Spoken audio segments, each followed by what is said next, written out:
Assalamualaikum warahmatullahi wabarakatuh. Alhamdulillahirabbil alamin. Wassallallahu ala nabiyyina Mustafa Muhammad sallallahu alaihi wasallam wa ala alihi wa ashabihi wa man tabi'ahum bi ihsanin ila yaumiddin. Rabbi shrah li sadri wa yassir li amri wahlul 'uqdatam min lisani yafqahu qawli. Allahumma 'allimna ma yanfa'una wanfa'na bima 'allamtana warzuqna bi hurmatika 'ilma ya rabbal alamin. Allahumma amin. Kita lanjutkan kajian kitab Al-Fawaid halaman ke-21.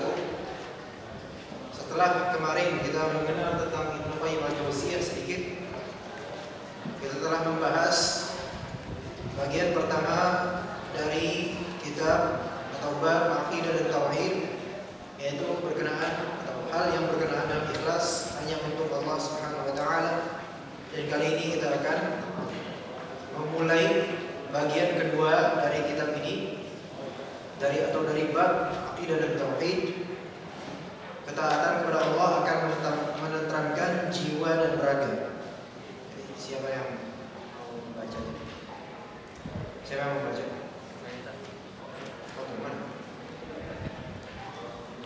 Mana alat? Alatnya di mana alatnya? Bukan itu. Alatnya mana?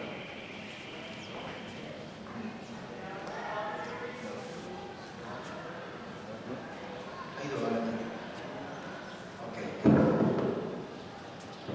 Silakan.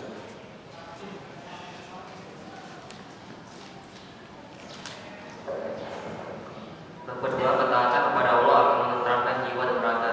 Yang pertama, pentingnya menautkan hati hanya kepada Allah. Hikmat tauhid yang tersirat pada pembahasan sebelumnya ialah hati tidak akan tenang, tentram, dan damai kecuali dengan tersambung dan sampai kepada Allah.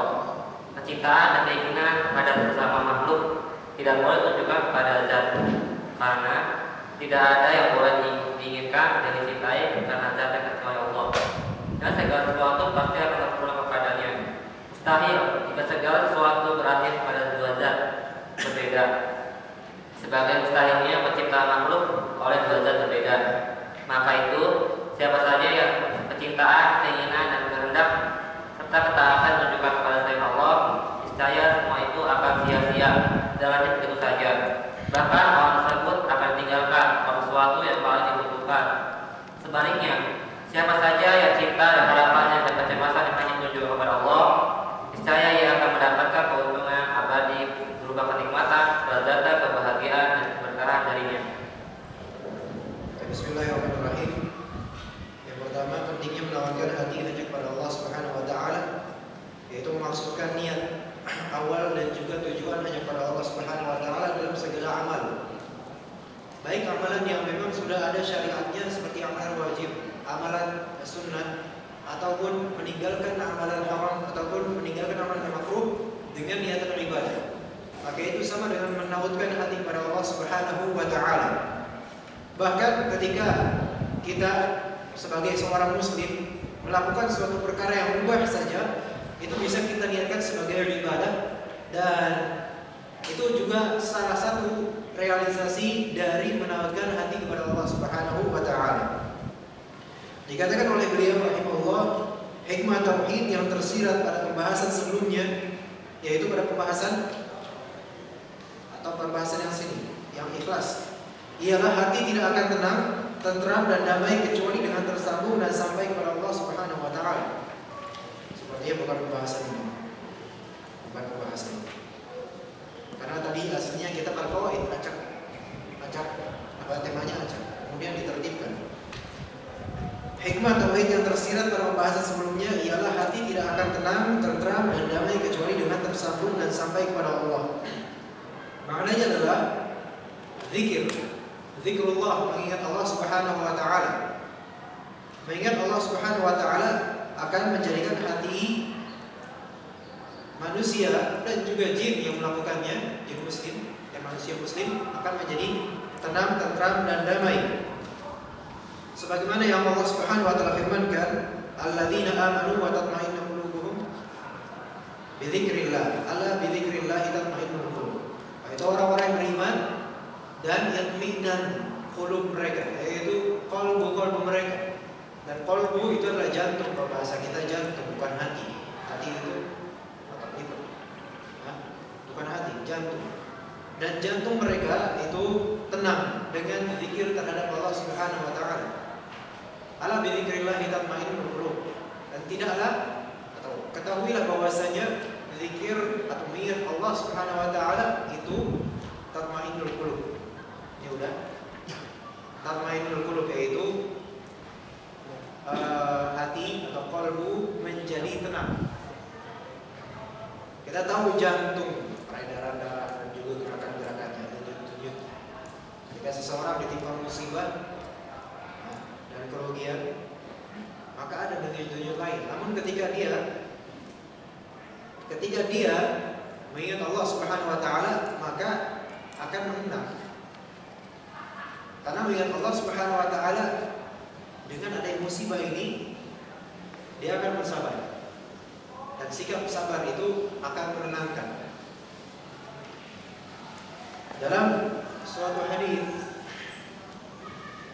yang sahih dalam Musnad Ahmad dan juga At-Tirmidzi, hadis hasan sahih, salah satu pesan para anbiya kepada umatnya ada 5, dan yang kelima di antara pesan tersebut panjang sekali. Wa amarakum bi dzikrillahi katsiran wa inna mithlu dzalik kamathali rajulin talabahu al-'adwu sira'an fi atharihi fatahisnan hasinan fatahassana fihi wa innal 'abda ahsanu ma yakun minasyaitani idza kana fi dzikrillah azza wa jalla. Dan dia, itu Allah Subhanahu wa taala, memerintahkan kalian untuk mengingat Allah Subhanahu wa taala senantiasa. Dan sesungguhnya permisalan itu yaitu orang yang berzikir. Kamathali rajulin talabahul 'adu, seperti seorang laki-laki yang dicari-cari oleh musuhnya. Sira'an fi atharihi, dan musuh-musuh itu sedang benar-benar mencarinya dan mencari-cari bekas atau jejaknya, ingin menemukannya, ingin membunuhnya. Fatahisnan hasinan fatahassana fihi. Kemudian dia, yaitu orang yang diburu itu, atahisnan hasinan, mendatangi hisn. Apa arti hisn? Hisnul muslim. Hisn itu apa arti hisn dalam bahasa Indonesia? Hisn. Mari tahu. Kalau kita belajar bahasa Arab lagi untuk semua. Hisn artinya benteng. Sekarang kita melihat kita pikir yang kecil-kecil itu, kebanyakan yaitu terjemahan dari Hisnul Muslim rata-rata. Karya Al-Qahtani. Hisnul Muslim artinya benteng Muslim. Diambil dari hadis ini. Fa'ata hisnan hasinan. Maka dia mendatangi sebuah benteng yang kokoh, yang kuat, yang melindungi. Fatahassana fihi, maka dia pun berlindung di dalam benteng tersebut. Jadi orang yang berzikir itu ibarat orang yang sedang dikejar-kejar oleh syaitan. Kemudian dikejar-kejar oleh musuhnya. Dan ini ibarat dikejar-kejar oleh syaitan. Kemudian mendapatkan benteng. Lalu dia membentengi dirinya dengan benteng tersebut, dan benteng itu pun melindungi.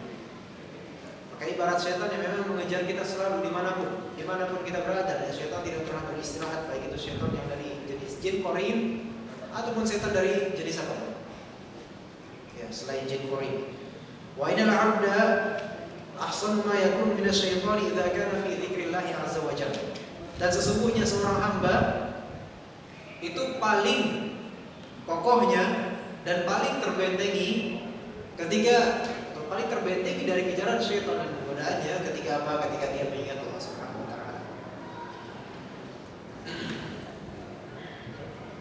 Kemudian dalam suatu hadis yang muttafaq alaih, ada beberapa perumpamaan yang berkaitan dengan membaca Al-Qur'an.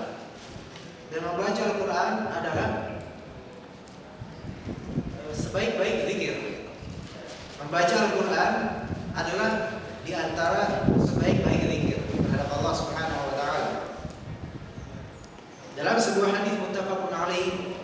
Rasulullah sallallahu alaihi wasallam bersabda, "Matsalul mu'minil ladzi yaqra'ul Qur'ana kamatsalil utrujah."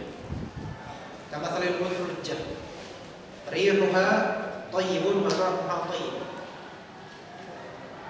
Permisalan seorang yang beriman yang membaca Al-Qur'an itu seperti buah namanya utrujah. Silakan untuk mencari utrujah itu seperti apa. Permisalan seorang mukmin yang membaca Al-Qur'an itu seperti buah utrujah. Baunya enak dan rasanya juga enak. Itu pertama. Kemudian Rasulullah menyebutkan lagi, "Wa matsalul mu'minil ladzi la yaqra'ul Qur'an kamatsalit tamrah la riha laha wa ta'muha hulw." Permisalan seorang yang beriman, dia punya iman, namun tidak membaca Al-Qur'an, maka dia seperti buah kurma. Tidak ada baunya, namun rasanya ketika dicoba manis. Ya. Wa matsalul munafiqil ladzi yaqra'ul Qur'ana mithlu raihan. Dan permisalan seorang munafik ketika membaca Al-Qur'an itu seperti buah namanya raihan. Rihuha thayyib wa ta'muha mur. Baunya tuh enak, tetapi rasanya tuh pahit. Wa mithlul munafiqil ladzi la yaqra'ul Qur'ana kamatsalil hadzalah. Dan permisalan seorang munafik yang tidak membaca Al-Qur'an itu seperti hadzalah. Laisa laha rih wa ta'muha mur. Tidak punya bau, tidak punya aroma, tidak ada harum sama sekali, dan rasanya pun pahit. Jadi ada empat perumpamaan. Al-Quran itu hanya dipegang oleh imma orang mukmin, imma orang munafik. Ya. Orang kafir sudah, orang kafir yang jelas-jelas kafir yang tidak akan mereka memegang Al-Quran. Dalam hal ini, walaupun kita lihat ada orang kafir yang kemudian mulai menelaah Al-Quran. Di sini penghukuman di sini beda. Orang munafik di sini maksudnya yang di kalangan muslimin. Seorang mukmin yang beriman, dia punya iman, dia membaca Al-Quran, itu seperti buah yang manis atau enak baunya, aromanya enak dan rasanya juga enak. Luar dalam itu enak, luar penampakannya enak karena membaca Al-Quran, dan dalamnya pun dia punya keimanan, kayak manis. Nah, orang yang beriman, dia beriman, namun ternyata dia tidak membaca Al-Quran, dalam artian dia jarang membaca Al-Quran, tapi punya iman dan dia muslim, maka itu ibarat dia tidak punya wangian, tetapi isinya dia punya harum manis. Sekarang bagaimana dengan orang munafik yang tidak atau yang membaca Al-Quran? Dia munafik dan mungkin bahkan kafir, menyimpan keburukan tentang Allah, menyimpan dendam terhadap Islam, namun karena mayoritasnya muslim, atau memang aslinya muslim namun benci terhadap Islam, dan dia membaca Al-Quran namun benci terhadap kandungan Al-Quran, maka itu seperti apa? Seperti buah raihan. Dia ada baunya, ada aromanya, dan orang-orang secara zahir menciumnya, ada aromanya, tapi ketika dirasakan ternyata pahit. Dan kita lihat orang-orang yang sebenarnya mereka tenggelam dalam arus globalisasi, modernisme, banyak dari mereka pahit untuk Islam, pahit sekali untuk Islam, dan mereka merasa Islam itu pahit, tetapi mereka ternyata membaca Al-Quran. Nah, kita tidak mengatakan mereka kafir begitu saja secara tahid, karena mereka masih membaca Al-Quran dan menzahirkan keislaman. Kelihatan ada seperti cahaya Al-Quran, padahal kalau misalnya kita telah lebih dalam tentang dirinya, ternyata dia membenci syariat Islam. Kemudian permisalan orang munafik yang tidak membaca Al-Quran. Munafik ini sudah di tengah kaum muslimin, berlibas muslim pakaiannya, dan dia tidak pernah membaca Al-Quran. Itu seperti buah yang wangi tidak punya, rasa juga pahit. Gak kelihatan wangi Islamnya. Dan ketika kita mendekat ternyata benci dengan Islam. Tetapi dia tidak mau dikafirkan. Dia tetap, saya Muslim, saya Islam. Sholat tidak pernah, ngaji tidak pernah, gak ada aroma Islamnya sama sekali. Melaksanakan syariat Islam tidak pernah. Sholat pun sholat Id saja, mumpung setahun sekali kesempatan sholat. Pemikiran seperti itu. Dan pemikiran tentang Islam melawan. Ada syariat Islam, mau Islam kayak gini sempit sekali. Jangan menjadi Islam fundamentalis dan seterusnya. Dan boro-boro dia membaca Al-Quran. Namun ketika dihadapkan pada permasalahan agama, apa yang dikatakan? Menurut saya, menurut hemat saya begini. Menurut saya begini. Mana ilmunya, mana dalilnya? Ternyata tidak punya. Maka ini ibarat seorang munafik yang tidak membaca Al-Quran. Di dunia memang kita tidak bisa mentakyin begitu saja kufurannya atau bagaimana. Tetapi biarkan Allah Subhanahu wa taala yang menghakiminya. Kecintaan dan keinginan terhadap sesama makhluk tidak boleh ditujukan kepada zatnya. Kecintaan dan keinginan terhadap sesama makhluk tidak boleh ditujukan kepada zatnya. Karena tidak ada yang bisa atau boleh diinginkan dan dicintai karena zatnya kecuali Allah. Dan segala sesuatu pasti akan berpulang kepadanya. Ini kaidah penting sebenarnya. Kita mencintai sesuatu apakah karena dunia atau ada di balik dunia setelahnya. Itu dipikirkan untuk beberapa hal. Bukan hanya sekadar hal-hal yang biasa sepele. Atau belajar ilmu dunia misalnya. Ditujukan untuk apa? Apakah karena antum cinta pada dunia secara zatnya, atau memang ada di balik dunia itu nanti akhirat kita menuju dengannya. Nah, apapun pelajaran yang antum pegang, apapun ilmu yang antum raih selama ilmu itu tersebut duniawi yang tidak halal. Bahasa Inggris misalnya, mendalami bahasa Inggris itu adalah suatu kelebihan saja, dan bahkan sesuatu yang sebenarnya darurat untuk zaman sekarang, terutama di perkotaan seperti Jakarta ini. Minimal memahami orang memakai bahasa Inggris apa maknanya. Nah, kita mempelajari bahasa Inggris apa? Untuk apa? Apakah karena kita mencintai bahasa Inggris secara zatnya? Nah, ini salah. Walaupun dunia benar, ini kan ilmu dunia, nggak masalah kita belajar bahasa Inggris kan bahasa Inggris. Ini telah akan bermasalah bagi kita kalau memang kita tidak punya niatan di balik dunia itu akhirat. Kita belajar bahasa Inggris karena bahasa Inggris, lama-lama kita akan tergabung pada orang-orang kafir. Ya, karena tidak ada wiqayah, tidak ada penjagaan, tidak ada iradah kepada akhirat. Itu bukan bahasa Inggris saja, mbak, yang lainnya, ilmu lain. Dan sebenarnya suatu kebodohan sebenarnya jika seseorang mempelajari contoh biologi atau geologi atau ilmu tentang kehidupan alam dan sebagainya, sementara tidak ada niatan sama sekali dengan mempelajarinya, akhirat tidak ada ingatan untuk Allah Subhanahu wa taala. Padahal jelas-jelas yang dia perhatikan, yang dia amati, yang dia bedah, yang dia teliti, itu semua makhluk Allah Subhanahu wa taala. Keajaiban-keajaiban yang ada dalam hal-hal itu Allah yang menciptakan. Tapi tidak ada yang membuat dia ingat terhadap siapa pencipta. Nah, ini aneh dan juga jahil. Aneh. Ya, aneh. Dan ketika sudah membesar menjadi misalnya profesor, apa yang dicari dari bidangnya? Ya dunia selesai. Kemudian apa setelahnya? Tidak ada. Maka rugi. Umur panjang mencari ilmu dunia rugi. Ya oke, dunia dapat, akhirat tidak dapat dengan umur yang panjang untuk mencari ilmu dunia itu. Maka di sini antum alhamdulillah di kajian mencari ilmu akhir. Kita mentazkiyah diri kita, mencari ilmu tauhid.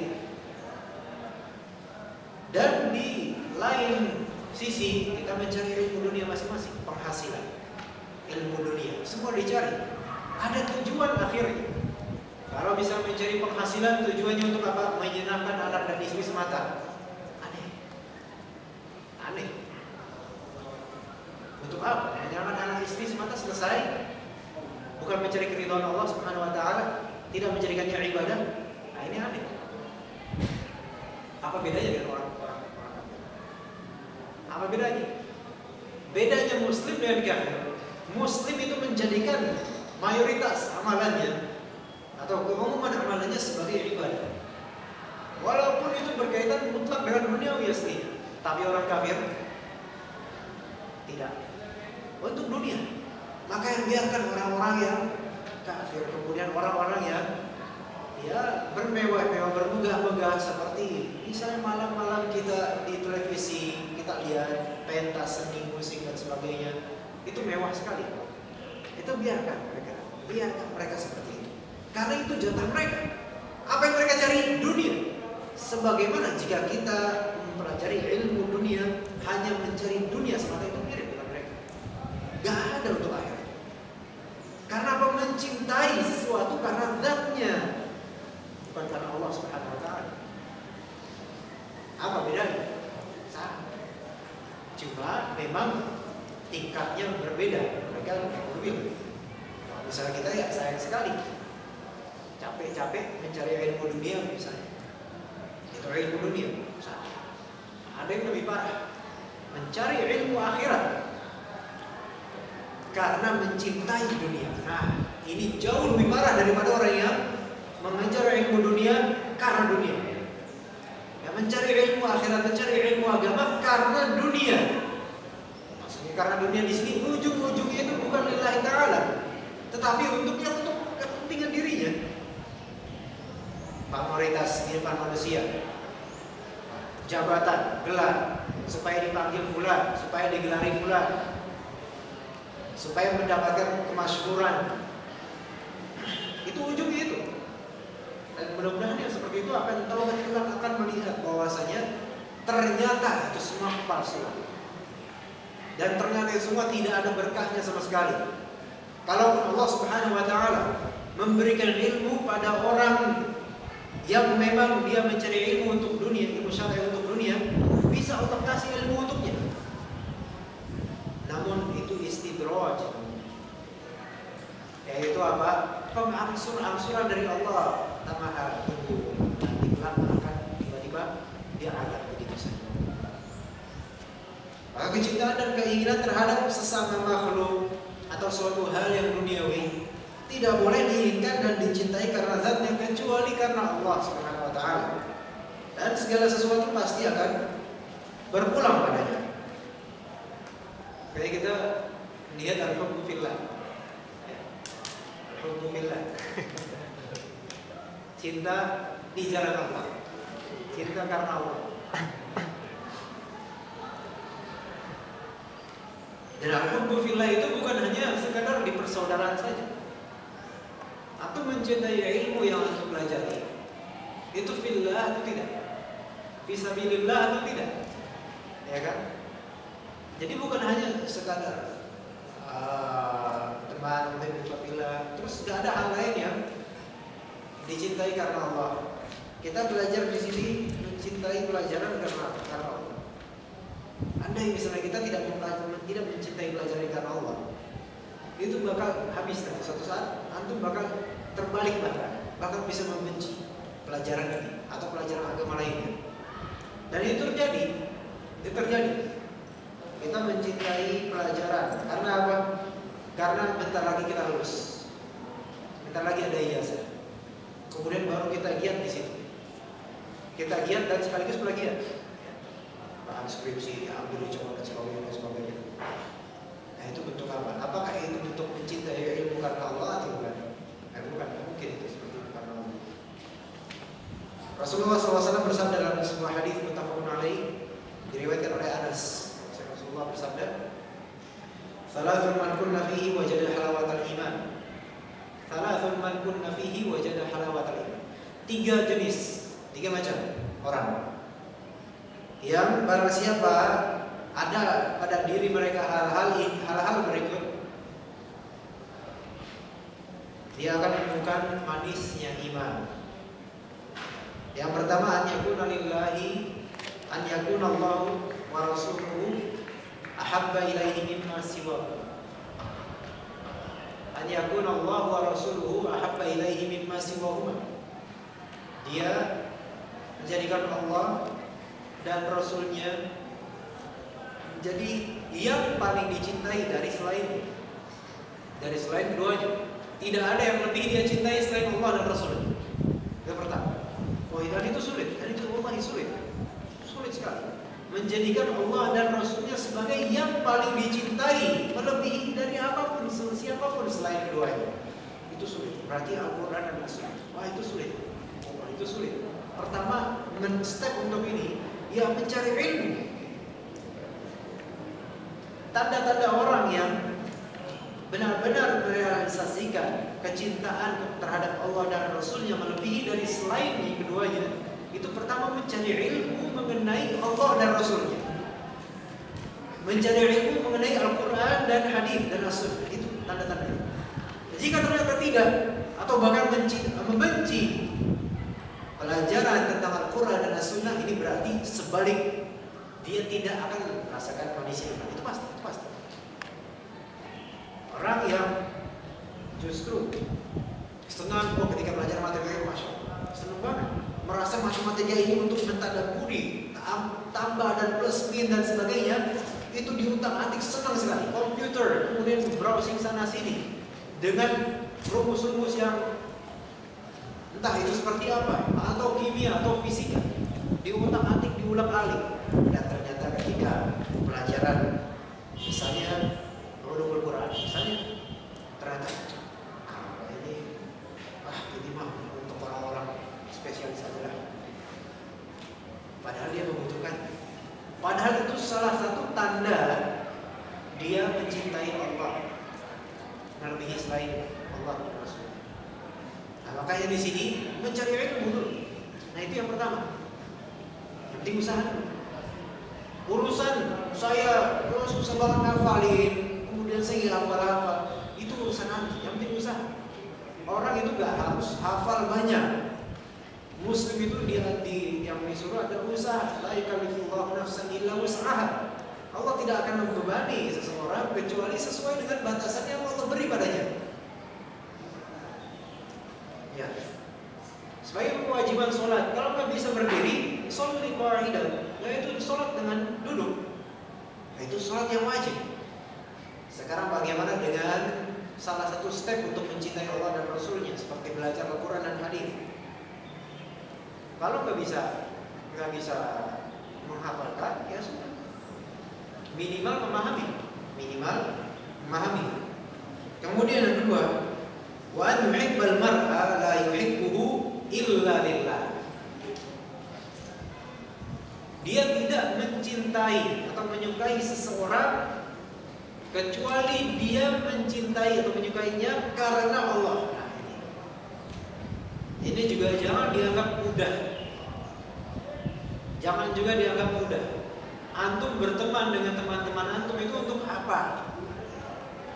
Antum menyukai teman-teman antum, apakah secara zat karena teman antum adalah orang golongan misalnya, atau karena memang dia orang, bukan binatang, atau karena hal lain, karena dia misalnya punya banyak kekayaan misalnya. Nah, itu berarti mencintai karena zat duniawi. Sementara kalau misalnya kita mencintai atau menyukai seorang teman, pasangan, keluarga dan sebagainya, itu karena Allah Subhanahu wa taala. Meskipun kita membenci, kita tetap mencintai. Ngerti enggak Mas? Benci dalam cinta. Benci untuk mencinta atau cinta untuk membenci. Ya, meskipun kita misalnya membenci dia dari satu sisi, namun kita memiliki kecintaan terhadapnya. Karena apa? Dia saudara, fillah. Ya, begitu. Jadi ketika misalnya kita tidak menyukai seseorang, dalam satu sisi kita tidak menyukai, tetapi sisi lain kita tetap mendoakannya karena kita saudara dia. Ya kan? Ini bentuk kecintaan sebenarnya mendoakan dia di sisi yang dia sendiri nggak tahu didoakan. Nah itu bentuk kecintaan. Dan itu ketika seseorang merasakan hal seperti itu, dia telah dizalimi oleh saudaranya misalnya, saudara seiman, dan dia tidak punya daya untuk melawan, tapi kemudian dia mendoakan dan bersabar dan mendoakan kebaikan. Bukankah ini wujud dari al-hubbu fillah? Wujud al-hubbu fillah. Lebih untuk lillahi ta'ala kita mencintai saudara kita dan juga pasangan, ya, istri, suami, mencintainya ujung-ujungnya lillahi ta'ala, ya harus seperti itu. Terus buat apa? Karena dia perempuan, mencintai dia karena dia perempuan saja udah selesai. Mencintai dia karena dia punya keindahan udah segitu. Enggak, mencintai dia karena kita ada tujuan mencintai dia. Lillahi ta'ala. Ada tujuan akhir, ada tujuan akhir. Yang ketiga, kemudian juga orang tua dan saudara. Kita bergaul dengan mereka. Apakah karena mereka keluar dengan saudara sudah begitu saja? Tidak. Karena memang perintah Allah Subhanahu wa taala. Mau apa lagi? Dan itulah bentuk al-hubbu lillah. Kemudian yang ketiga, wa an yakraha yauda fil kufri ba'da an anqadhahu Allah minhu kama yakrahu an yaqdhafa fin nar. Dia membenci, tidak akan mau dia untuk dicemplungkan lagi, atau tidak akan mau dia kembali kepada kekufuran setelah Allah Subhanahu wa taala menyelamatkannya dari kekufuran tersebut. Sebagaimana seseorang yang tidak akan mau dicemplungkan di neraka. Ini untuk orang-orang yang bertaubat. Untuk orang-orang yang bertaubat. Di antara kita mungkin ada yang punya kesalahan. Kemudian kita telah selesai finish dari kesalahan itu dan berjanji tidak melakukan. Ketika kita mengingat masa lalu, itu mungkin sangat menyedihkan. Dari kita tidak ingin kembali ke masa lalu. Dan pada momen itulah, itu iman terpancar. Iman terpancar.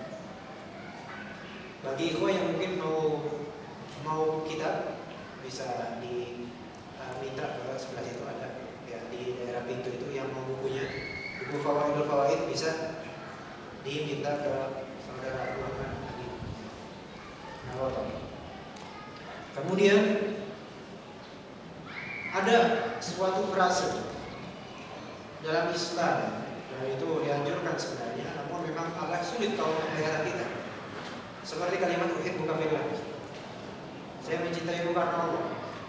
Itu kalau misalnya keumuman kaum muslimin kita ngomong seperti itu, itu bisa dicurigai. Maksudnya apa? Maksudnya padahal itu ada syariat. Ya, gitu. Tapi ketika misalnya ada yang mengatakan itu seperti itu kepada kita, maka kita jawab ahabbakallahu alladzi ahbabtanillah atau ahabbakal ladzi ahbabtanillah. Kalau misalnya tidak hafal ya sudah balas dengan bahasa Indonesia. Semoga Allah Subhanahu wa taala mencintaimu juga, itu balas seperti itu, ya. Karena kalau misalnya nggak bisa hafalnya, tapi kalau misalnya mau yang lebih sesuai dengan sunnah, maka mengatakan ahabbakal ladzi ahbabtanillah. Gitu.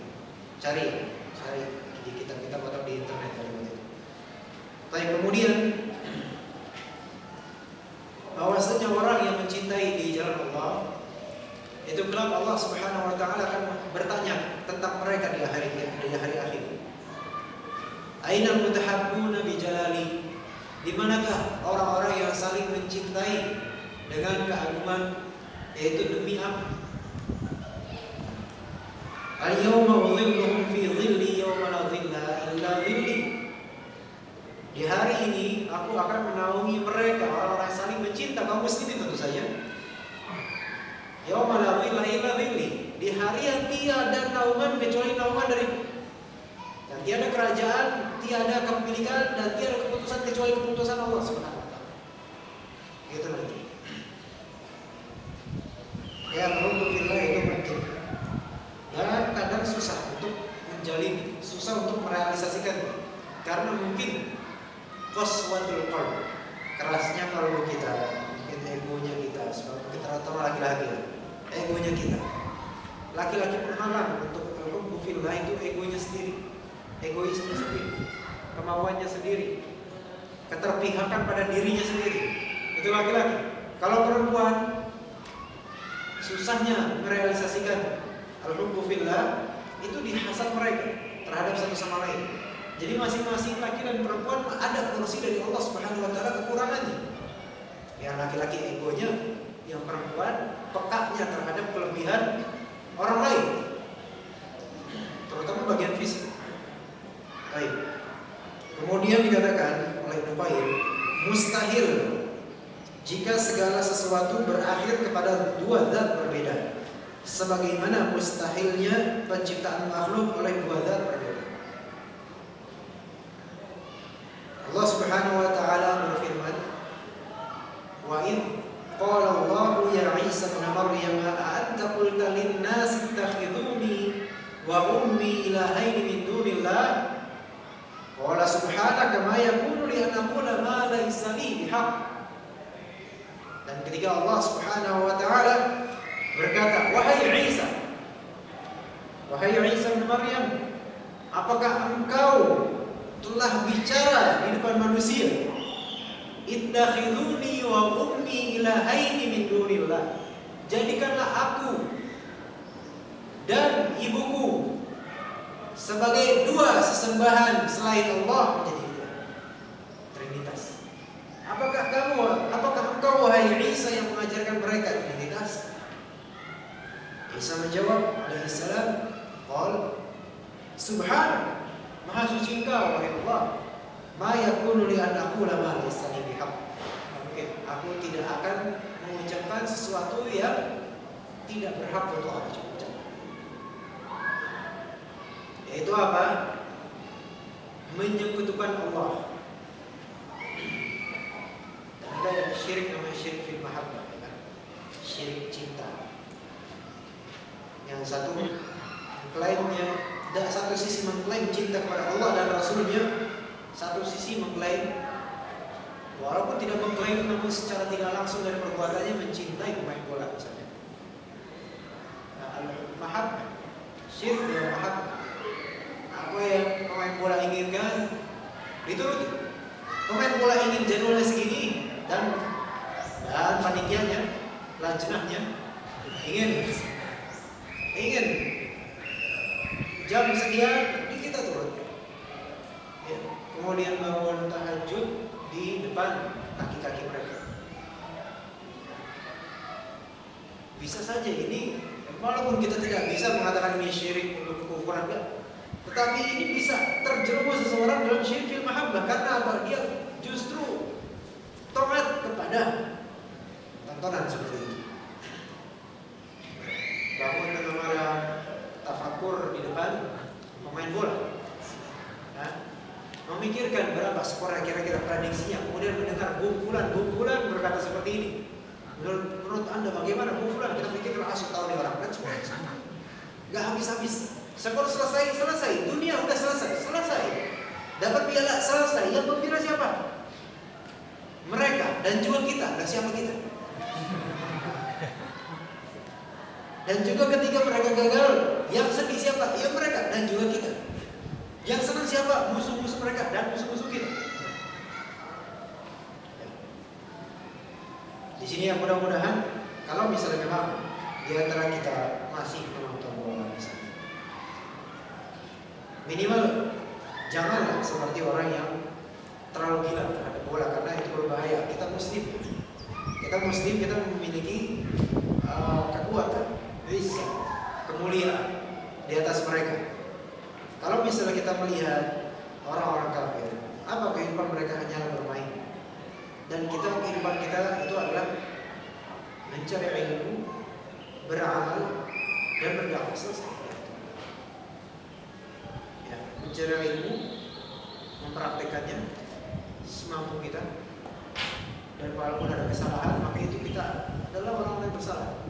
Tiap-tiap kita, kemudian berdakwah. Maka mustahil jika sesuatu itu berakhir pada dua zat yang berbeda. Karena apa? isyarat dari sini? Isyaratnya adalah imma Allah, imma bukan. Kayak mana antum pilih? Gak mungkin antum dapat dua-duanya. Karena memilih Allah ya surga. Selainnya ya sudah neraka, selesai. Niatnya kemana? Imma lillahi ta'ala, imma li dunia, sudah. Ujung-ujungnya kemana niatnya? Kemudian maka itu siapa saja kecintaan, keinginan, kehendak dan ketaatan yang ditujukan kepada selain Allah, niscaya semua itu akan sia-sia dan lenyap begitu saja. Bahkan orang tersebut akan ditinggalkan oleh sesuatu yang paling dibutuhkannya. Tafsirkan di sini. Bahkan orang tersebut akan ditinggalkan oleh sesuatu yang paling dibutuhkannya. Apa itu sebenarnya yang paling dibutuhkan? Baik, apa yang paling yang dibutuhkan? Di dunia ini maksudnya di dunia. Apa yang semua orang butuhkan? Ya ditafsirkan aja, terserah. Duit. Udara. Hah? Udara. Nah, di sini bukan hal seperti itu.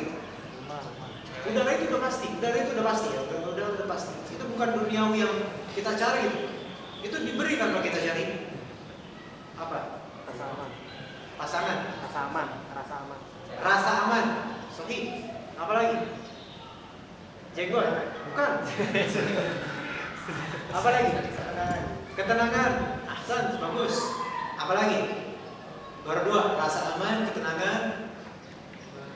Hah? Rasa apa? Rasa apa? Rasa lezat. Ya lezat apa ini? Lezat makanan. Itu berkaitan dengan hal seperti itu. Ini yang berkaitan dengan kejiwaan. Kelezatan makanan itu dasarnya bukan di jiwa, di lidah. Jiwa kita bukan di lidah. Oke, rasa aman, rasa tentram, itminan dan aman.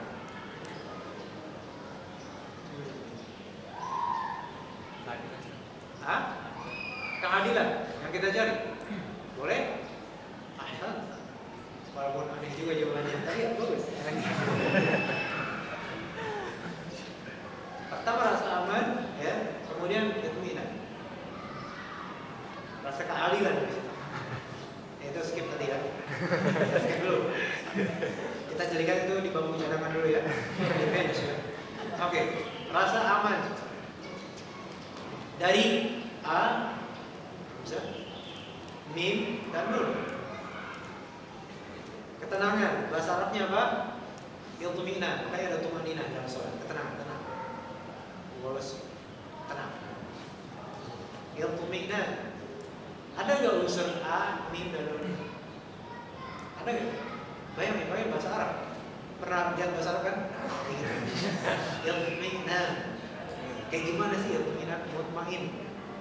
Atau mutmainah, siapa mutmainah itu? Bayangin bahasa Arabnya, bukan orangnya. Mutmain, iltuminan. Ada nggak di situ hamzah, alif, mim dan nun? Hah? Nggak ada. Gimana tuh? Nanti gambarannya apa di sini? Jangan gambaran terkininya di luar. Hah? Ada an, ada a, mim, ada. Sebelumnya rasa aman dan juga ketenangan yang mengingat itu. Buah dari iman. Ada a, mim dan ya. Itu dicari. Ya kan? Nah, kalau misalnya kecintaan, keinginan, kehendak dan ketaatan kita ditujukan kepada selain Allah, iman meninggalkan kita. Iya. Gak beriman jadi orang. Paham? Jadi yang sesuatu yang paling dibutuhkan itu keimanan, keamanan, keimanan, keadilan. Baik. Ahsan. Kita mencari keadilan. Namun keadilan ini masih mujmal global ya. Keadilan apa di sini maksudnya nih? Jangan-jangan keadilan karena apa? Harus satu, pasangannya satu, nggak boleh dua. Nah, keadilan harus adil. Nggak boleh empat, karena nggak adil. Kalau misalnya empat, itu boleh, saya juga boleh dong empat punya pasangan. Maksudnya kalau misalnya laki-laki boleh empat pasangan perempuannya, berarti perempuan boleh dong empat laki-laki punya, biar adil. Nah itu keadilan versi siapa?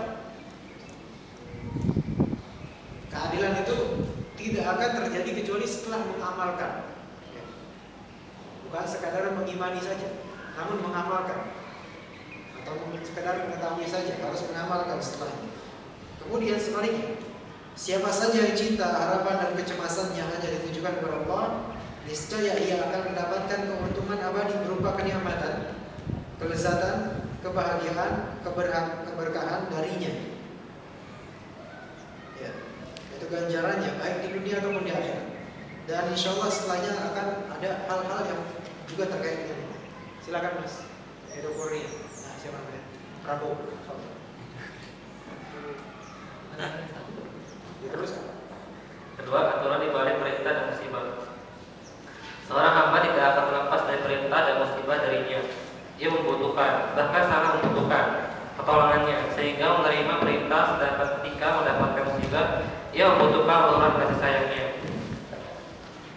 Kasih sayang yang ia dapatkan ketika ditimpa musibah sebaliknya dengan kadar perintah yang dikerjakan. Jika dia melaksanakan perintah itu secara sempurna, lahir dan batin, niscaya ia akan mendapatkan kasih sayang secara lahir dan batin. Akan tetapi, jika perintah itu dilaksanakan dalam bentuk lahirnya saja, tanpa mencakup hakikatnya, niscaya ia hanya akan memperoleh kasih sayang secara lahiriah, namun sedikit sekali kasih sayang secara batin yang diraihnya. baik, kemudian seorang aturan di balik perintah dan musibah. Perintah di sini awamir dan musibah di sini nawazil dalam bahasa asli. Seorang hamba tidak akan terlepas dari dua hal dalam kehidupan dunia. Pertama, perintah, kedua, musibah. Perhatikan surat Al-Fatihah yang berkaitan, kita misalnya perintah, kita nggak bakal lepas dari perintah. Kenapa? Karena kita hamba Allah, ya. Pasti.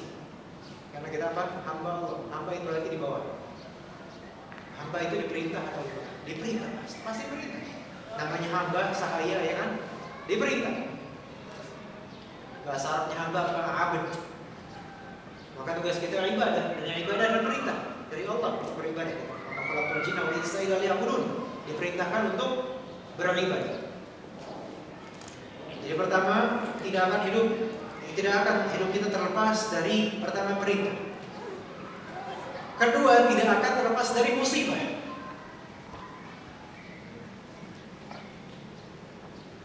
Nah, perintah dan musibah, dua-duanya ujian.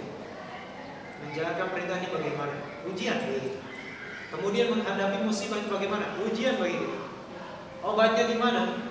Di dalam surah Al-Fatihah, iyyaka na'budu wa iyyaka nasta'in. Itu sirnya dalam kalimatnya beliau ini. Rahasia di situ. Kenapa beliau memilih kalimat perintah dan musibah? Karena perintah itu berkaitan dengan tuannya dan budak, yaitu Rabb dengan hambanya. Ya. Dan perintah berarti abd. Di sini abd, ibadah. Makanya katakan iyyaka na'budu. Kepada engkaulah kami beribadah, dan ibadah itu adalah yang diperintahkan. Kepada engkaulah kami menjalankan perintah. Iya kan? Iya kan nasta'in. Kepada engkaulah kami meminta pertolongan. Untuk apa? Musibah. Itu kuncinya. Ya kan? Ngerti di sini maksud dari Ibnu Qayyim. Sir ataupun rahasia kalimat Ibnu Qayyim di sini bisa kita bongkar, kemudian terlihat di surat Al-Fatihah. Iya kan aku iya kan nasta'in. Kalau misalnya kita mau maksimal untuk bisa menjalankan perintah Allah dan mau maksimal untuk sabar dalam menghadapi musibah, kuncinya adalah doa ihdinas siratal mustaqim. Itu kunci. Nah, sirnya di situ, rahasianya. Ihdinas siratal mustaqim. Kenapa siratal mustaqim untuk perintah? Bagaimana? Misalnya kita menjalankan perintah Allah, sholat atau wudhu saja, wudhu sebelum sholat. Lihat misalnya di kampus ini, antum lihat mahasiswa-mahasiswa atau mungkin bahkan bapak-bapak misalnya, gimana wudhunya? Ada yang wudhunya air keran kemudian gini-gini aja, kemudian kakinya di kayak wudhunya anak TK. Dia tidak mendapatkan siratal mustaqim untuk menjalankan perintah itu. Ya. Satu. Untuk urusan ibadah nggak dapat ya. Kemudian lihat banyak orang yang mengeluh harga, mengeluhkan harga ini naik, harga ini naik, harga ini.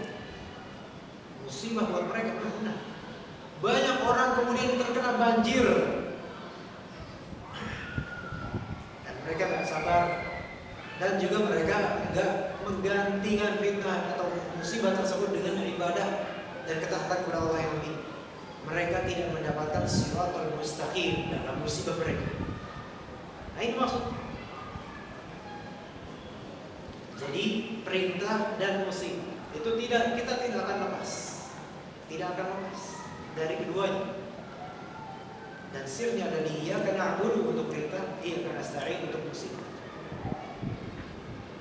Kunci dan jawabannya adalah kita meminta kepada Allah ihdinas siratal mustaqim.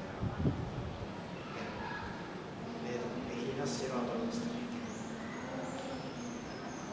Dia membutuhkan, bahkan sangat membutuhkan pertolongan Allah ketika menerima perintah. Butuh nggak?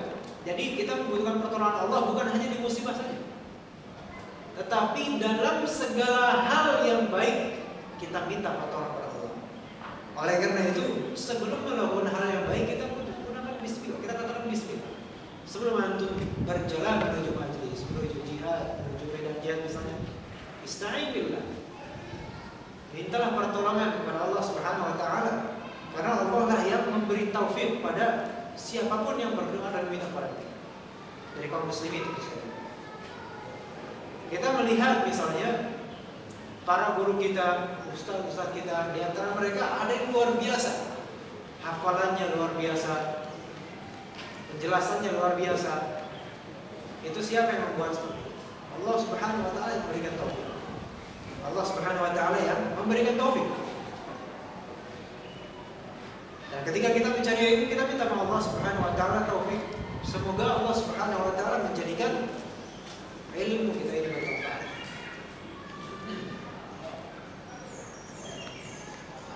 Sedangkan ketika mendapatkan musibah, ia membutuhkan uluran kasih sayangnya. Baik, itu sahih.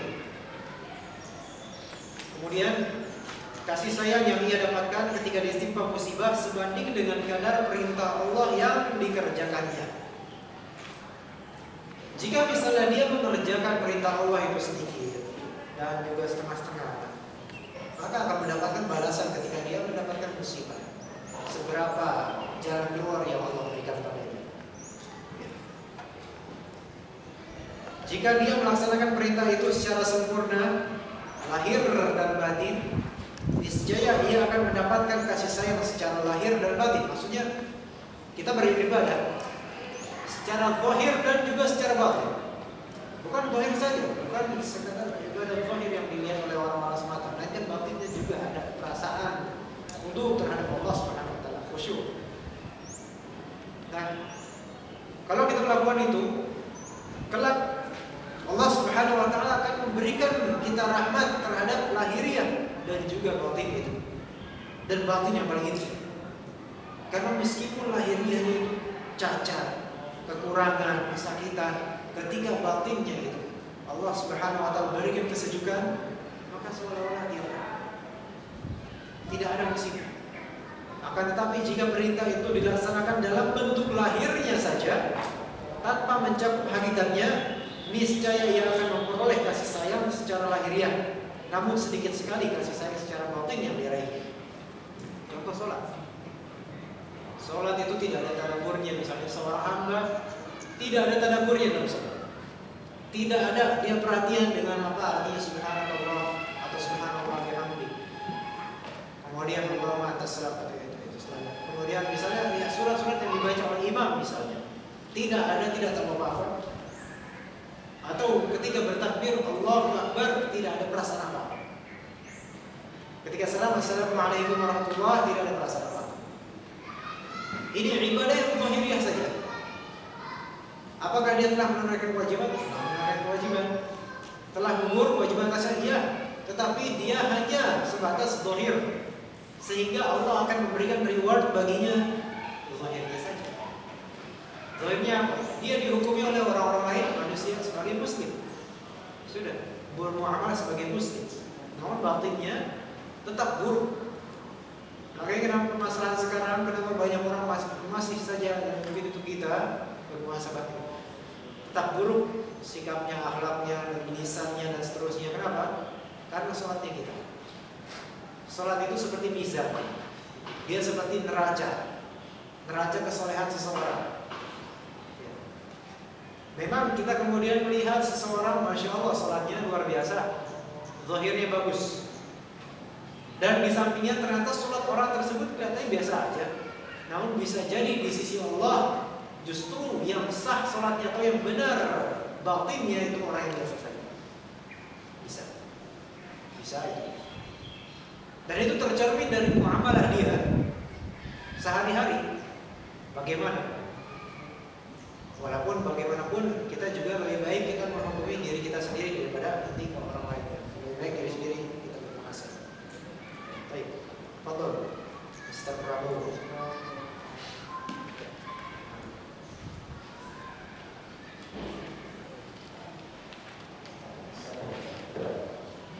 Ketiga, bagi saya secara batin.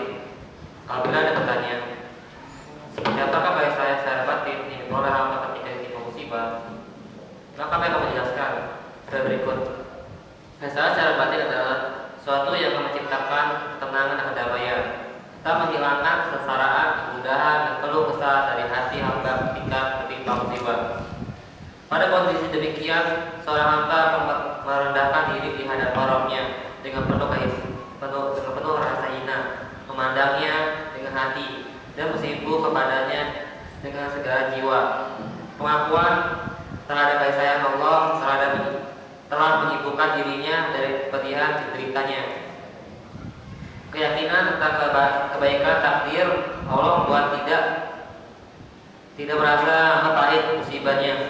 Ia pun menyadari kalau dirinya semata-mata seorang hamba yang suka dan tidak suka mesti menjalani takdir Rabbnya. Jika ridho akan hal itu, niscaya akan mendapatkan keriduannya. Namun jika ia tidak ridho, maka kemurkaannya yang akan diperolehnya. Kasih secara batin ini merupakan buah dari muamalah batiniyah, kesolehan batin yang diperoleh sebelumnya. Semakin solehnya batin, semakin bertambah kasih sayang secara batin yang diperoleh. Sebaliknya, semakin berkurang kesolehan batinnya, maka semakin berkurang kasih sayang secara batin yang diraihnya. Kasih sayang secara batin. Apabila Anda bertanya, seperti apakah kasih sayang secara batin yang diperoleh hamba ketika ditimpa musibah? Ketika hamba ditimpa musibah, apa kasih sayang Allah Subhanahu wa taala secara batin terhadap hamba tersebut? Bentuknya seperti apa? Gambarnya seperti apa? Maka kami jelaskan sebagai berikut. Kasih sayang secara batin adalah apa yang akan menciptakan ketenangan dan kedamaian. Bukan dari segi zahir, bukan, tapi yang ada di qalbu. Ketika tertimpa musibah, ternyata dia tetap bersabar, menerima, serta menghilangkan keresahan, kegundahan dan keluh kesah dari hati hamba ketika tertimpa musibah. Nah, itu kasih sayang secara batin. Di antara kita mungkin ada yang memang kekurangan sesuatu yang sebenarnya dibutuhkan, dan dia telah mencari kemana-mana tidak menemukannya. Namun kemudian dia bilang, dia tawakal kepada Allah, sesungguhnya aku sudah melakukan upaya semampuku, dan dia berhusnuzon kepada Allah. Dia berhusnuzon kepada Allah bahwasanya jikalau dia tidak mendapatkannya, maka pasti Allah akan memberikannya apa yang lebih baik dari apa yang diharapkan. Dan Allah Subhanahu wa taala akan membukakan baginya gerbang-gerbang hal yang lebih baik baginya, insyaallah. Itu bagi seorang muslim, itu pasti. Yakin harus seperti itu. Nah, musibah itu pasti kita akan mendapatkannya. Namun memanage musibah ini yang seringkali sulit, terutama bagi orang-orang yang emosinya itu mudah terpancing, kurang sabaran, atau yang kurang berpikir, kurang menggunakan akalnya. Maka akibatnya bisa jadi justru dia menjadi kufur karena ditimpa musibah. Bisa. Sebagian orang atau banyak dari orang sekarang ketika ditimpa musibah, banjiran, seperti yang dekat rumah saya maksudnya bukan rumah tuh, tapi rumah saya nggak nyampe alhamdulillah. Nah, orang-orang itu mereka selalu berkata ini adalah ujian, ini adalah ujian, selalu gitu. Ini bukan musibah bagi kita, ini ujian bagi kita supaya kita sabar. Baik, ujian, Masya Allah, bukan musibah. Kapan dapat musibahnya? Ketika dia menganggap itu sebatas ujian, itu sudah musibah. Karena apa? Dia terlalu berharap pada Allah dan tidak ada realisasi dari harapan dia pada Allah. Laisa bi'amanihim wala amanihim. Bukan semacam angan-angan mereka dan angan-angan ahli kita yang cuma ngomongnya doang. Ujian, kita harus sabar. Ternyata setelah itu tidak ada kesabaran. Tetap seperti itu, sholat tidak, puasa bolong-bolong, di kodok pun tidak. Nah, sebenarnya kalau misalnya kita lihat masyarakat menganut paham Murji'ah itu banyak. Nah itu terlalu apa? Berharap terus. Terlalu banyak berharap. Pokoknya nggak ada yang namanya syadaid atau kekerasan dalam Islam. Soal neraka, soal kekufuran itu diabaikan. Tapi soal harapan surga itu, penikmatan maunya itu. Makanya ketika ada kajian kepada umum misalnya tentang surga, pesona surga dan keindahan surga, datang berbondong. Giliran tentang neraka, keras banget. Karena banyak terjangkiti paham seperti irja, seperti irja itu salah satu makna dari irja itu roja, bukan nama ini. Roja itu artinya harapan, bukan nama dia, bukan. Roja itu harapan. Jadi banyak harapan. Harapan saja, mengharap yang baik-baik, realisasinya tidak. Nah, itu bahaya seperti itu. Bahaya seperti itu. Udah Allah kasih musibah supaya ingat pada Allah, tetap saja saya berharap baik ini. Tapi nggak ada kemajuan, sholat enggak, nonton goyangan sesar iya. Nah ini fakta di lapangan, ini fakta di. Ketika buku-buku kena banjiran, nggak sedih. Tapi ketika TV kena banjiran, waduh TV saya kena ya. Itu yang terjadi di lapangan. Makanya kajian-kajian itu layak kita untuk orang-orang yang kerumunan orang-orang. Kajian-kajian kita berikan pemahaman yang baik. Ya tanpa harus melabelkan atau label-label tertentu, nggak usah. Umum. Apalagi? Allahu Akbar ini kemarin ini masih banyak ini pertanyaan belum saya jawab. Ini saya pun belum membacanya. Sekarang, Masya Allah.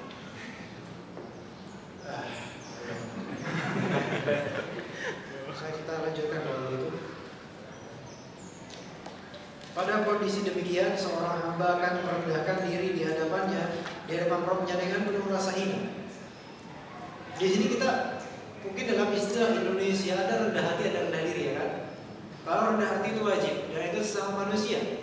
Kalau rendah diri di antara manusia itu jangan, ya kan? Tapi kalau rendah diri itu wajib di hadapan Allah Subhanahu Wa Taala, dan itu mencerminkan kerendahan hati. Rendah diri itu bahasa Arabnya itu adzul, at-tazallul atau al-khusyu' atau al-khudu'. Dan at-tazallul, al-khusyu' dan al-khudu' itu semuanya dalam satu makna, ibadah. Ibadah secara bahasa itu adzul, at-tazallul, al-khusyu' wal khudu'.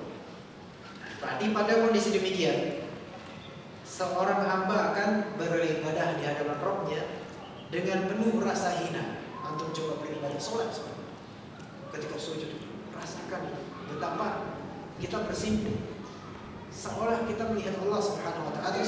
Soal benar di hadapan kita adalah yang maha besar. Memandangnya dengan hatinya. Kalau kau memandang dengan mata seperti ini, tapi memandang dengan hatinya, dengan basirah, dan bersimpuh padanya dengan segenap jiwanya. Pengakuan atau mana yang lebih tepat, penyaksian terhadap kasih sayang Allah telah menyibukkan dirinya dari kepedihan deritanya. Nah ini kenikmatan ini.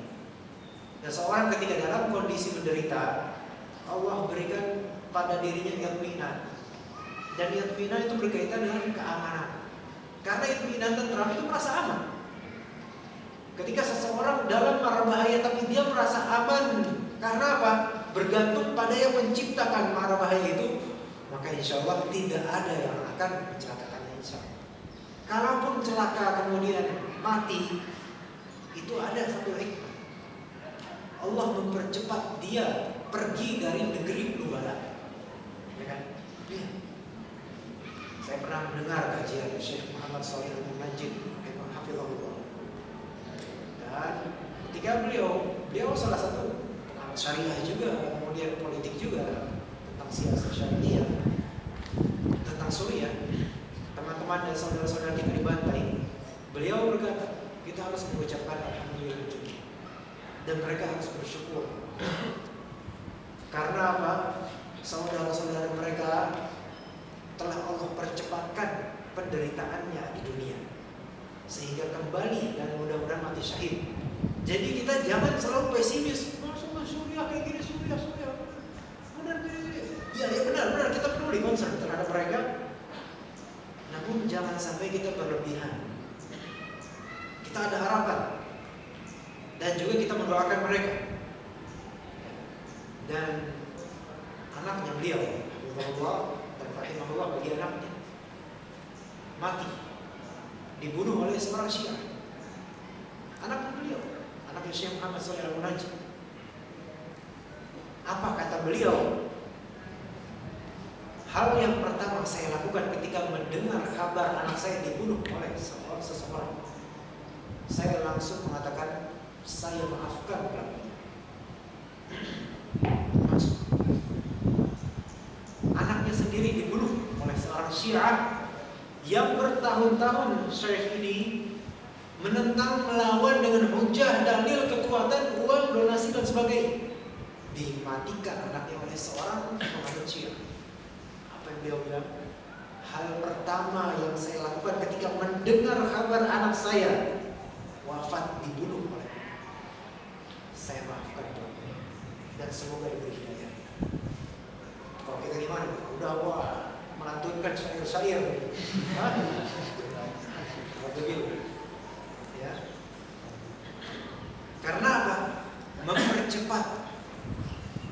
Dan bisa saja itu sebagai mati syahid, mudah-mudahan. Ya. Jadi jangan kira orang-orang yang wafat dengan cepat, misalnya masih pemuda berjihad, kemudian kita bersedih terus. Enggak. Justru itu adalah kasih sayang Allah pada dia, kita anggap. Karena mempercepat dia dari fitnah-fitnah dunia ini. Susah di dunia ini, alhamdulillah. Ya. Banyak ujian. Oleh karena itu jika seseorang dalam fitnah, dalam godaan, dalam ujian, hatinya tetap tenang. Bukan tenang karena yang diremehkan, bukan. Tapi tenang karena dia tahu ini semua di bawah kehendak Allah. Ini semua adalah kehendak Allah. Dia tahu Allah yang memiliki semuanya. Allah yang menghendaki semuanya. Maka dia tenang. Itu enak. Keyakinannya tentang kebaikan takdir Allah membuatnya tidak merasakan lagi pahit musibahnya. Seolah-olah dia lupa bahwasanya tangan dia telah putus. Seolah-olah dia lupa bahwasanya orang yang bertahun-tahun dia cinta itu hilang. Seolah lupa. Yang dia ingat siapa? Allah Subhanahu wa taala. Dia pun menyadari kalau dirinya semata-mata seorang hamba yang baik dia suka atau tidak suka sebelumnya, dia mesti menjalani apa yang Allah kehendaki. Jika ridho akan hal itu, niscaya ia akan mendapatkan keridhoannya. Namun jika dia tidak ridho, maka kemurkaannya lah yang akan diperoleh. Di hadis ini sesuai dengan hadis dengan sanad hasan insyaallah dari Anas, Nabi SAW bersabda, maknanya sesungguhnya besarnya balasan sesuai dengan besarnya ujian. Besarnya balasan sesuai dengan besarnya ujian terhadap kita. Kalau ujiannya kecil, ya nanti kita tahan, ya tahannya sedikit. Ya balasannya juga ya sedikit. Adapun ujian yang besar, fitnah yang besar, kita tahan, kita berdoa kepada Allah, maka balasannya juga besar. Apabila Allah mencintai suatu kaum, maka dia akan mengujinya. Ini kan kenapa kaum muslimin sekarang Masya Allah Subhanallah. Kenapa diuji seperti ini kaum muslimin? Karena Allah Subhanahu wa taala mencintai kaum muslimin. Karena tujuannya untuk apa? Melihat siapa di antara kaum muslimin yang paling baik amalnya dengan adanya bala itu. Siapa yang ridho akan mendapatkan keridhaan Allah, dan siapa yang benci akan mendapatkan kebencian Allah. Di sini kita pahami kalimat Ibnu Qayyim. Jika ridho akan hal itu musibah, niscaya akan mendapatkan keridhaannya. Sahih. Namun jika ia tidak ridho, maka kemurkaannya lah yang akan diperoleh. Maksudnya tidak ridho, membenci. Karena kita pahami di sini harus paham. Seorang muslim, manhaj muslim dalam menghadapi musibah itu yang wajib baginya adalah sabar. Itu pertama, yang wajib. Dan adapun ridho terhadap ini ridho sama sabar beda. Ridho itu tingkatan di atas sabar. Adapun ridho itu tidak wajib. Tetapi ketika seorang muslim bisa meridhoi apa yang Allah takdirkan dari musibah, maka dia mendapatkan keutamaan yang jauh melebihi orang yang sekadar sabar. Karena ada yang sabar mendapat ujian, tapi ada yang ridho ketika mendapat ujian. Saya ridho ini pasti kehendak Allah yang terbaik. Ridho. Nah, jadi yang pertama yang wajib itu sabar. Nah, kalau tidak ridho dalam artian benci terhadap takdir Allah, maka kemurkaan Allah yang wajib baginya. Kasih sayang secara batin ini merupakan buah dari muamalah batiniyah, kesalihan batin yang disebutkan sebelumnya. Semakin soleh batinnya, semakin bertambah kasih sayang secara batin yang diperolehnya. Sebaliknya, semakin berkurang kesalehan batinnya, maka semakin berkurang kasih sayang secara batin yang diraihnya. Jadi intinya batin kita, zikir qalb kita itu terhadap Allah Subhanahu wa taala seberapa kualitasnya. Ya, kita baca soal-soal yang kemarin ini yang saya nggak tahu Pak Akhwat itu ada soal-soal ini dibaca sekarang. Tadi dijelaskan, tadi maksudnya seminggu yang lalu dijelaskan ada 3 bala bagi seorang yang berilmu atau alim. Yang pertama tidak ikhlas, yang kedua mencari ilmu tanpa memohon taufik pada Allah, yang ketiga tolong dijelaskan.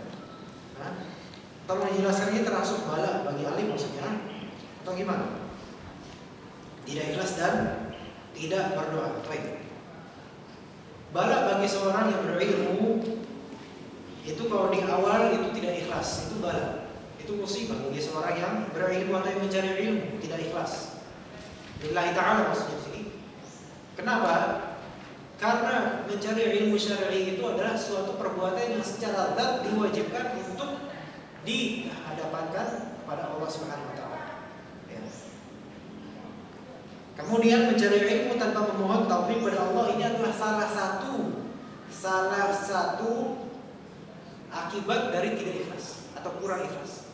Ketika seseorang ikhlas dalam mencari ilmu, itu ada penghadiran hati untuk Allah, dan otomatis dia akan meminta pertolongan kepada Allah. Nah, jadi mari kita coba kita bayangkan atau kita muhasabah, introspeksi diri kita dalam mencari ilmu. Apakah kita terbiasa ketika membaca misalnya, apakah kita terbiasa menghadirkan qalbu kita untuk Allah atau sekadar baca-baca saja? Nah, itu. Jadi mulai sekarang coba kualitas mencari ilmunya itu benar-benar di-upgrade lagi, yaitu penghadiran hati. Kadang penghadiran hati terhadap Allah itu tinggi, namun tingkat kebodohan dan kekurangan pahaman itu kita juga tinggi. Tetapi dengan keutamaan dari Allah, dan Allah Maha tahu apa yang ada di dalam qalb, itu Allah berikan ilmu dan ilham begitu saja. Itu coba antum hadirkan hati antum dalam mencari ilmu. Kadang misalnya hal yang antum sendiri tidak membayangkan sebelumnya dalam membaca, akhirnya ada apa-apa. Tapi kemudian antum hadirkan hati. Astagfirullah, bismillah. Allah yang maha memberi ilmu, maha memberi rezeki. Hadirkan hati. Itu kadang bisa jadi Allah memberikan, atau yakinlah Allah akan memberikan apa yang sebenarnya tadinya itu tidak mungkin bagi kita untuk memahaminya. Bisa ilmu semacam, misalnya ilmu fikih. Ketika seseorang tolik melihat ilmu fikih, masya Allah ini banyak sekali kasus-kasus yang bingung sekali. Ilmu fikih masih enak ya. Usul fikih misalnya. Usul fikih dengan istilah-istilah seperti ini, kan, aduh, kayak berbelit-belit. Nauzubillah terhadap ilmu. Kok seperti ini sih? Kemudian bismillah. Tenangkan, jangan optimis dulu. Tenangkan diri. Bismillahirrahmanirrahim. Ya. Bismillah. Insyaallah Allah Subhanahu wa taala akan menurunkan rezekinya kepada kita berupa ilmu yang baik. Insyaallah. Baik. Jadi mohonlah taufik pada Allah. Pertama ikhlaskan, dan bagi orang-orang yang ikhlas dalam mencari ilmu itu otomatis dia akan meminta taufik pada Allah. Dan dia akan menisbatkan kelebihannya itu pada Allah Subhanahu wa taala, tidak pada diri. Beda dengan orang yang mencari ilmu dunia itu pasti atau mayoritasnya akan alhamdulillah. Yang kita dulu pernah begini disebutkan jajaran prestasinya. S1 di sini, S2 di sini, S3 di sini. Profesor saya di sini, saya telah membangun ini itu, saya telah begini itu duniawi. Baik, kemudian bagaimana mengatasi sifat lupa dalam menuntut ilmu? Sifat lupa itu relatif. Dia semua kita itu ya, sesuatu yang lazim, wajar bagi kita untuk lupa. Karena bagaimanapun kita manusia. Manusia berasal dari manusia. Apa yang manusia terlupakan. Atau insan. Gak. Manusia itu berasal dari kata uns. Nun sin, kasih sayang. Ya, anis. Ya. Kita tempatnya lupa, lalai kan. Dan mengatasi sifat lupa itu ya ada yang memang berasal dari psikis, ada yang dari fisik. Kalau dari fisik memang sudah sananya mungkin sering lupa. Mungkin ini bisa dilatih mungkin dengan obat-obatan tertentu mungkin, atau mengurangi zat kimia yang tersalurkan pada dirinya, atau jangan kebanyakan di jalan karena banyak knalpot bersebaran di mana-mana, atau hal-hal lainnya misalnya hidup sehat dan sebagainya. Mengatasi sifat lupa yang memang bersifat psikis itu kadang-kadang atau seringkali karena rasa pesimis. Optimis sama pesimis? Pesimis sama optimis yang mana? Pesimis yang negatif, pesimis. Dari saya salah berarti. Pesimis. Ya. Pesimisme. Contoh misalnya untuk belajar bahasa Arab. Susah menghafalkan mufradat. Karena apa? Gurunya bilang bahasa Arab itu sulit. Kalau saya belajar bahasa Arab, saya bakal bilang gitu ya. Bahasa Arab itu sulit. Saya nggak mau bilang bahasa Arab itu mudah, karena saya berbohong itu. Karena itu perkataan motivator. Ya motivator satu sisi kan, enggak, satu sisi sahih. Dia untuk mengangkat minat ya. Tapi satu sisi pembohong. Tapi pembohongannya di sini untuk memotivasi. Bahasa Arab itu sulit. Tetapi ketika antum optimis dan antum berusaha, Allah akan memudahkan antum. Itu usul fikih itu sulit.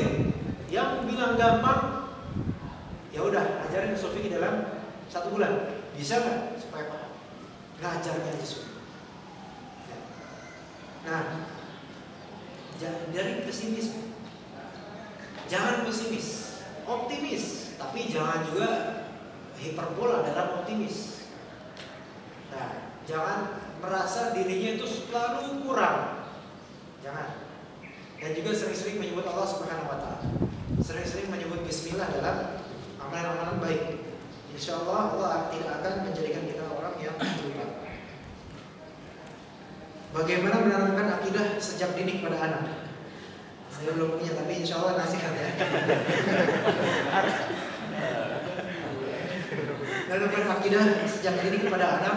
Pertama, ketika hamil, sering-sering ibunya membaca Al-Quran.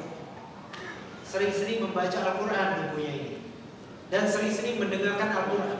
Sering-sering mendoakan sejak masih hamil. Kemudian ketika lahir, sering-sering didengarkan Al-Quran. Sering-sering diperdengarkan lafal-lafal yang merupakan keagungan pengagungan bagi Allah dan Rasulnya, seperti Allahu Akbar, Subhanallah, atau Alhamdulillah, La ilaha illallah.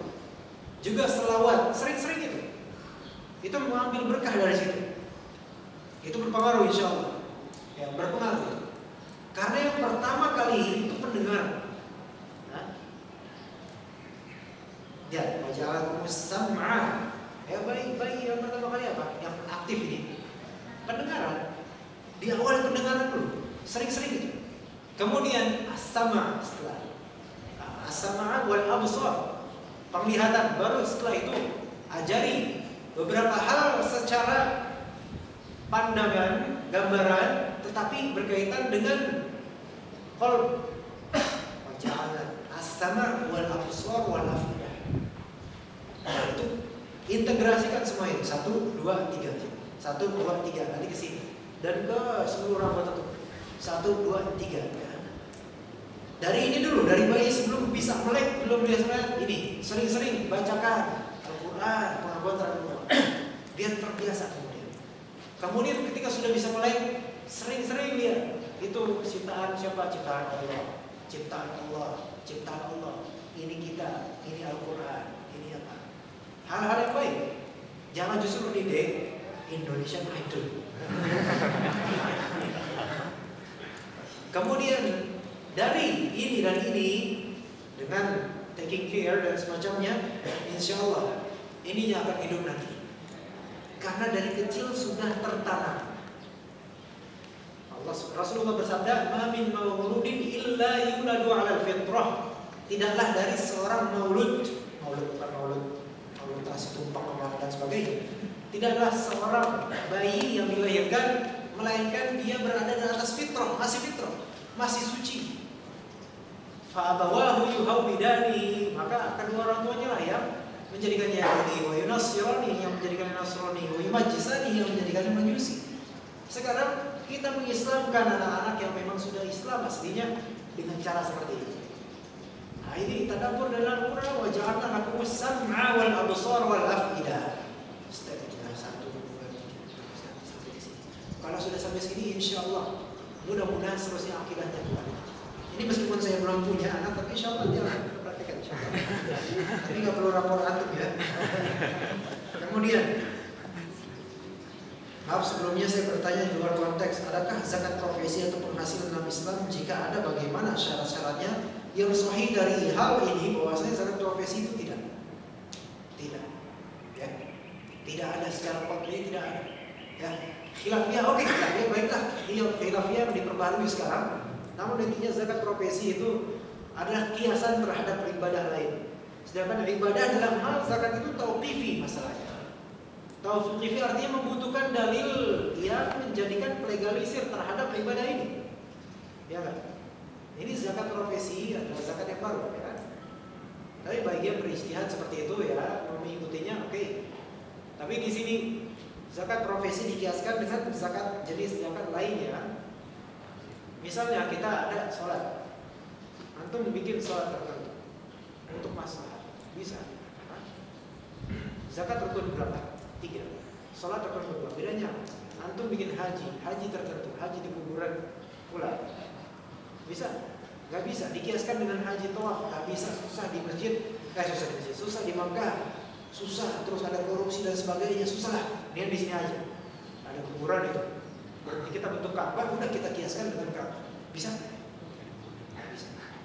Gak bisa. Itu pembaharuan seperti ini sebaiknya tidak. Dan bukan berarti di sini kita berkeras untuk rekan-rekan yang memang mungkin mengikuti fatwa yang memperbolehkannya, namun di sini kita anggap ini tidak benar. Ada artikel karya Ustaz Muhammad Arifin Badri berkaitan dengan zakat profesi ini, itu dengan dalil-dalilnya itu ada. Silakan antum baca. Itu insya Allah bermanfaat. Dalil-dalil yang insya Allah akan membuat kita tercerahkan pikiran tentang hal ini. Apa yang dimaksud dengan khazanah? Acara televisi.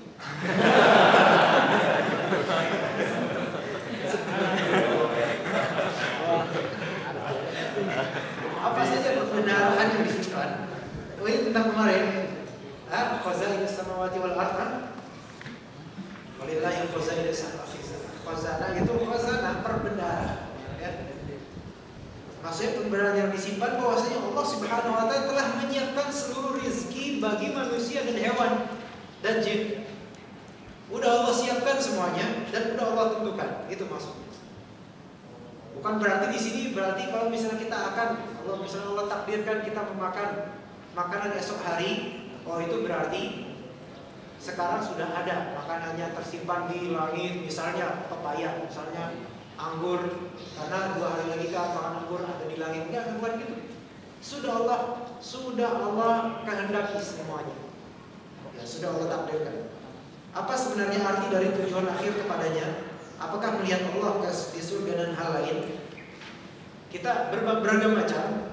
Yang intinya adalah surga Allah Subhanahu wa taala. Bisa kita ingin masuk surga, juga kita ingin melihat wajah Allah Subhanahu wa taala. Dan juga kita ingin bersama dengan kaum mukminin di surga, itu masuk surga. Itu macam-macam. Jadi intinya seperti itu. Intinya memang untuk keridhaan Allah lillahi ta'ala dan juga untuk surga dan sebagainya. Adapun kalimat-kalimat falsafi yang semacam jika surga dan neraka tak pernah ada, maka masihkah kau tunduk padanya? Nah, itu kan yang ngomong itu sendiri kan gak pernah beribadah. Jadi gak usah dianggap orang mereka. Ya kan? Yang menyanyikan itu emang pernah beribadah? Gak pernah, jarang beribadah. Sekali beribadah harus diperlihatkan di televisi. Jadi gak usah hal-hal seperti itu, nyanyiannya, puisinya, itu mengacaukan pikiran. Bahkan syaitan pun akan membuka pintunya nanti. Kalau surga dan neraka gak ada, saya masih gak ya? Lama-lama syaitan menghembuskan, akhirnya kayaknya gak ada, jangan surga. Nanti jadi kufur. Apakah melihat surga? Apakah melihat Allah di surga itu menjadi tujuan? Ya. Apakah sekarang pertanyaannya, apakah seorang mukmin bisa melihat Allah di surga? Iya, bisa. Dengan mata kepala atau mata apa? Dengan mata kepala itu akidah Ahlussunnah wal Jamaah. Kalau akidah Asy'ariyah dalam hal ini dengan mata batin. Kalau akidah Mu'tazilah dalam hal ini tidak ada seorang pun bisa melihat Allah dari baik dunia ataupun di akhirat. Dari as-sahih bahwasanya kaum mukminin yang beriman itu akan melihat surga, akan melihat Allah Subhanahu wa taala, dan mudah-mudahan Allah Subhanahu wa taala berikan kita melihat pada wajahnya. Bagaimana cara meluruskan niat lillahi ta'ala? Bagaimana ikhlas menjadi pembuka kebaikan bagi orang lain, baik yang benci atau tidak? Sikap insaf. Sikap insaf itu sikap yang adil. Ketika seseorang salah, kita katakan salah. Ketika seseorang benar, kita kan benar. Meskipun siapapun orang itu, meskipun orang kafir sekalipun, itu insya Allah akan melatih diri kita untuk bermuamalah kepada orang sesuai dengan porsinya dan mengajarkan dan mendidik orang sesuai dengan porsinya. Sikap insaf. Jika kamu salah, saya bilang kamu salah. Jika kamu benar, ya udah kamu benar. Meskipun antum golongan kita, meskipun antum yang benar itu adalah musuh kita, antum benar ya dalam konteks ini antum benar. Baik. Ya, begitu. Meluruskan niat lillahi ta'ala, antum selalu harus berdoa. Gimana doa para musyrik? Allahumma inni a'udzubika min an usyrika bika ma laysa li bi'ilm. Atau misalnya maknanya, dengan maknanya kalau misalnya tidak bisa bahasa Arabnya, a'udzubillahi minasyirik, misalnya dengan doa-doa biasa. Aku berlindung pada Allah dari kesyirikan. Ya Allah, luruskanlah niatku. Ya itu terus berdoa. Ya. Dan minta pertolongan kepada Allah dengan Allahumma a'inni ala dzikrika wa syukrika wa husni ibadatik. Selalu minta dengan itu. Kemudian dua pertanyaan. Saya jam berapa maghrib? Jam 6 kurang 5. Saya bisa melihat, merasakan dan diajak bermain dengan jin. Awalnya takut tapi mencoba adaptasi. Nah, bagaimana baik sikap saya untuk menghilangkan itu? Ini pertanyaan yang kemarin di Fatwa ini. Atau ini pertanyaan lain? Baru ini, yang kemarin di Fatwa ini pertanyaan seperti ini.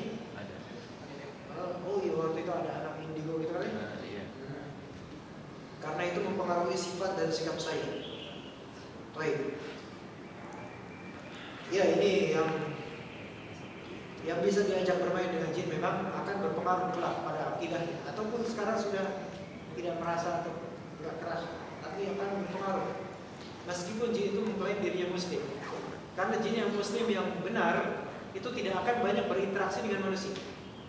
Adapun jin muslim, meskipun muslim tapi dia sesat misalnya, atau munafik misalnya, nah itu bisa menjangkiti pada manusia dengan alasan misalnya suka pada manusia itu, meskipun muslim, atau mengklaim muslim, Allah alam muslim atau tidaknya, bahkan bisa membaca surat misalnya, ya mungkin. Nah, melihat, merasakan dan diajak bermain dengan jin. Kalau jinnya satu itu berarti memang mungkin ada turunan dari atasnya, ayahnya atau kakeknya atau semacamnya. Yang mungkin di antara nenek moyang itu ada yang menjadi dukun misalnya, atau semacamnya.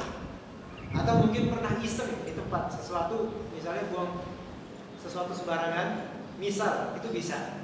Tapi jarang terjadi kalau itu, biasanya jinnya sementara. Tapi kalau misalnya ini selalu ikut, itu kemungkinan jin peliharaan dulu nenek moyang dari atas mungkin, kemungkinan besar. Nah, diajak bermain dengan jin itu pun bisa, ya, melihat ke alamnya itu mungkin. Kemudian jin pun bisa berpengaruh, misalnya kita melakukan sesuatu seperti menggambar bentuknya jin, jadi tangan kita gerak dengan jin tersebut, itu bisa. Maka misalnya waktu yang ini melakukan itu pun bisa, atau mungkin pernah melakukan itu.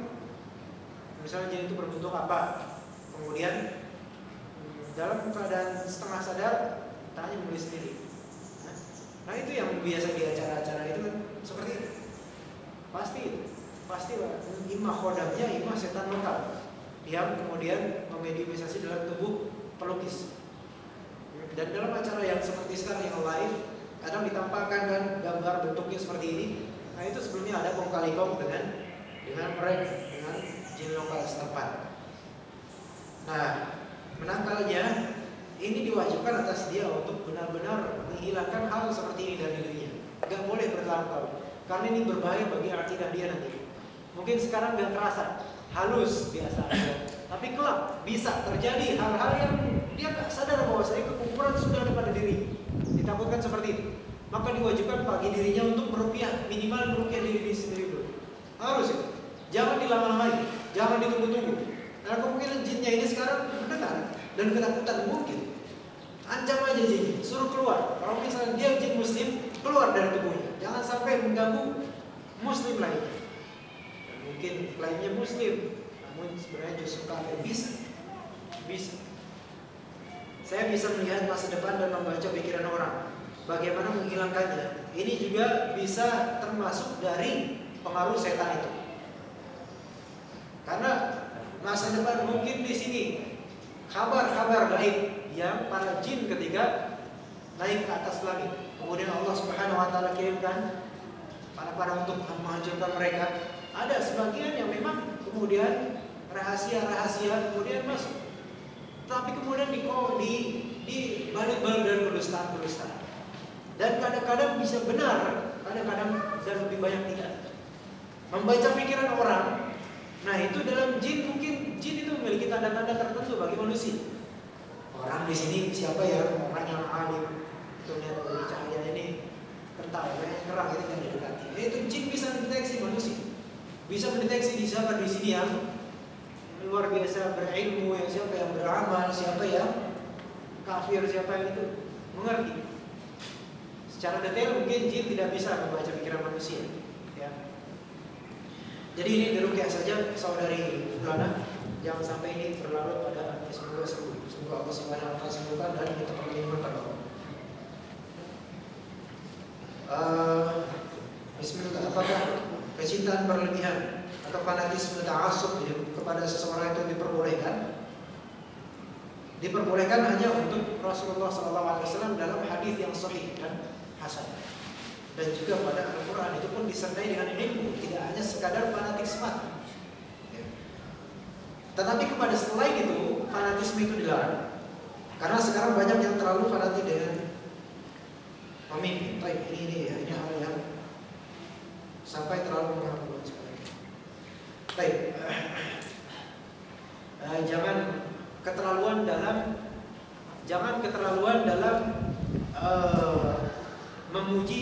individu. Meskipun individu tersebut memang memiliki keutamaan yang luar biasa. Ya. Individu yang layak dipuji itu ahli ilmu, ulama yang paling pertama. Kemudian mujahid fisabilillah. Nah, jika tidak keduanya, maka kita memuji sesuai dengan keutamaan yang dia punya. Tapi kalau misalnya ternyata dia juga memiliki penyimpangan yang berlebihan juga, bahkan bisa sampai kepada kekufuran misalnya, sama dia kita masih hukum muslim, kalau misalnya kita bisa menutupnya, kita tutupi. Tapi kalau misalnya memang terlalu zahir, maka kita adil dalam memuji. Jangan berlebihan dalam memuji. Ya. Memuji pun ada batasannya dan ada keperluannya. Untuk apa memuji? Apakah hanya untuk mujamalah, basa-basi, atau mencari perhatian agar terlindungi, atau apa? Atau hanya agar diakui oleh kelompoknya karena memuji orang yang dipuji kelompoknya, atau hal lain? Hal seperti ini harus dipertimbangkan lagi. Memuji untuk apa? Jangan berlebihan memuji siapapun. Bahkan memuji Rasulullah SAW pun memiliki batasan. Memiliki batasan. Bagaimana menjaga hati untuk selalu yakin akan ketetapan Allah, menetapkan bahwa hidup adalah skenario yang harus dijalani. Sebagaimana yang tadi kita katakan, iyyaka na'budu wa iyyaka nasta'in, ihdinas siratal mustaqim. Sering berdoa. Kita tiap hari berdoa sebenarnya, ihdinas siratal mustaqim. Tetapi karena kita jarang tadabbur, itu makanya kita tidak memaknai ihdinas siratal mustaqim. Padahal tiap rakaat kita berkata ihdinas siratal mustaqim. Terus mana? Karena apa? Karena hati kita lalai. Sementara doa orang yang lalai ya seperti orang yang tidak berdoa. Lalai ihdinas siratal mustaqim. Udah gitu dong. Gak ada ininya. Makanya sholat kita benarkan Al-Fatihah ihdinas siratal mustaqim. Itu kita pikirkan, ihdinas siratal mustaqim. Tunjukilah kami jalan yang lurus untuk setiap amalan. Ya. Kemudian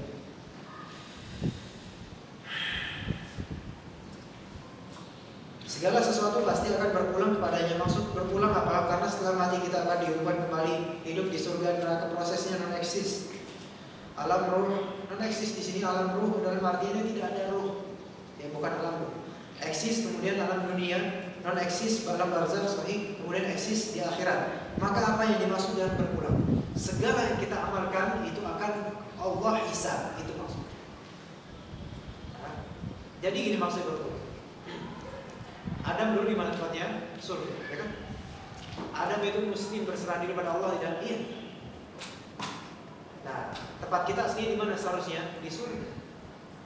Nah, itu berpulang kepada surga, kepada Allah Subhanahu wa ta'ala, di sisi Allah. Ya. Iya. Ada lagi. Jadi itu, berpulang kepada Allah, amalan kita akan Allah hisab, kemudian dilihat dari situ, ditimbang. Kalau misalnya full baik, alhamdulillah masuk surga tanpa hisab, insyaallah alhamdulillah kita mendapatkan kenikmatan seperti itu. Maka itu berpulang kepada rumah asal kita, rumah asal Adam alaihissalam, rumah asal bapak kita di surga. Tujuan kita adalah Allah. Segala sesuatu pasti berujung pada Allah. Apa maksud kalimat ini? Apakah tujuan kita hanya melihat wajah Allah di surga kemudian selesai? Di sini kita tidak bisa membayangkan seberapa indah dan nikmatnya melihat wajah Allah. Sehingga udah kita berhenti sampai sini. Kita mengimani apa yang Rasulullah katakan bahwasanya itu adalah yang paling nikmat. Sudah, nanti kehidupan nanti nggak bisa kita khayalkan. Meskipun kita khayalkan, khayalan kita pasti jauh lebih rendah dibandingkan kenyataan kelak. Ya. Jadi sudah, tidak usah kemudian apakah nanti kita kemudian melihat wajah Allah selesai. Udah, kita nggak usah berpikir di situ. Yang tugas kita sekarang tidak memikirkan ke depan terus-terusnya. Sekarang apa kalau kita untuk bisa merealisasikan itu semua, atau supaya kita dapat mendapatkan balasan yang terbaik. Indikasi yang seperti apa dan bagaimana kecintaan seseorang terhadap seseorang lainnya sudah mencintai karena Allah Ta'ala. Kaidahnya adalah, indikasinya adalah perealisasian terhadap kalimat wa ta'awanu 'alal birri wat taqwa wa la ta'awanu 'alal itsmi wal 'udwan. Itu udah itu aja. Ya.